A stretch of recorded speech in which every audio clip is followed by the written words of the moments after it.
Welcome to today's check-in. I wanted to start by following up with the email I sent yesterday regarding our budget situation. Hopefully, I was able to provide some straightforward um, explanation about what's going on. But basically, the governor in Kansas and most states has line item veto authority over the budget.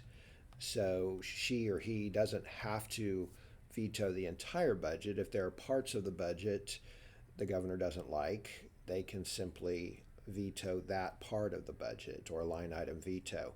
That's what happened with the funding provision for JAG-K. The governor made 31 line item vetoes in the budget this year.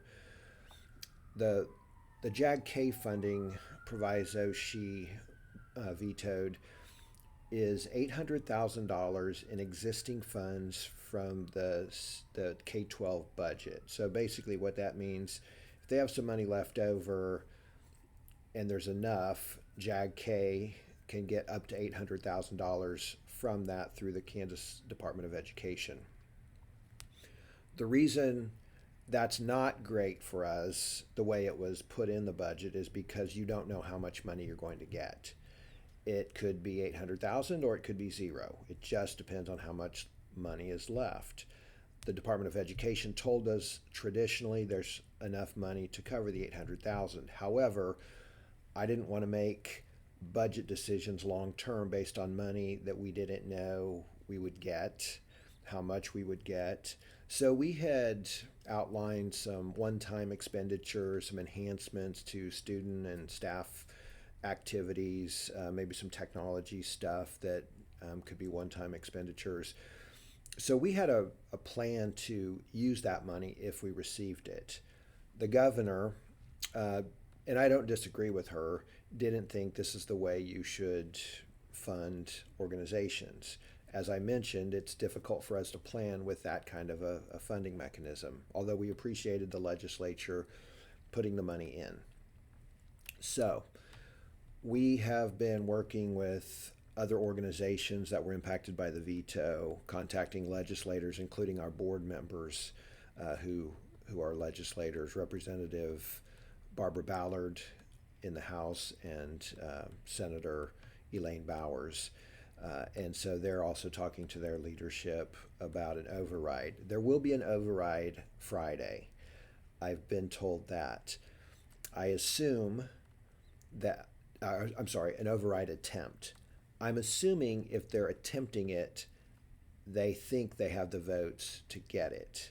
They've been overriding a lot of the governor's vetoes this session. In fact, I don't know if any of her vetoes have been sustained yet.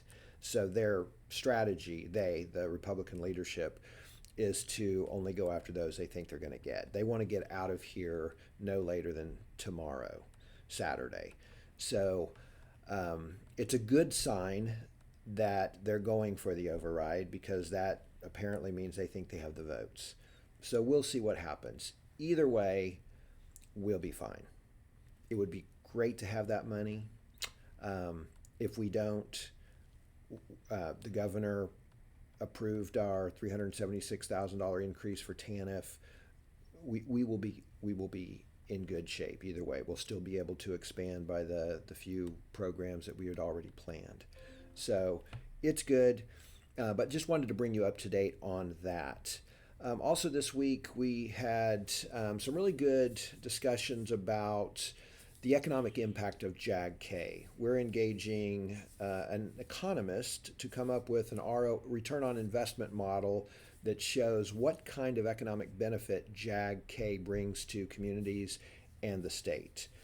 This is a really cool project. It's going to be based on research. It's something we can take to legislators and potential investment partners to show that not only do we have great outcomes with these students, but those great outcomes lead to economic benefit to the state. We think this is going to be very powerful as we move forward with some other funding opportunities. And so I'm very excited about that.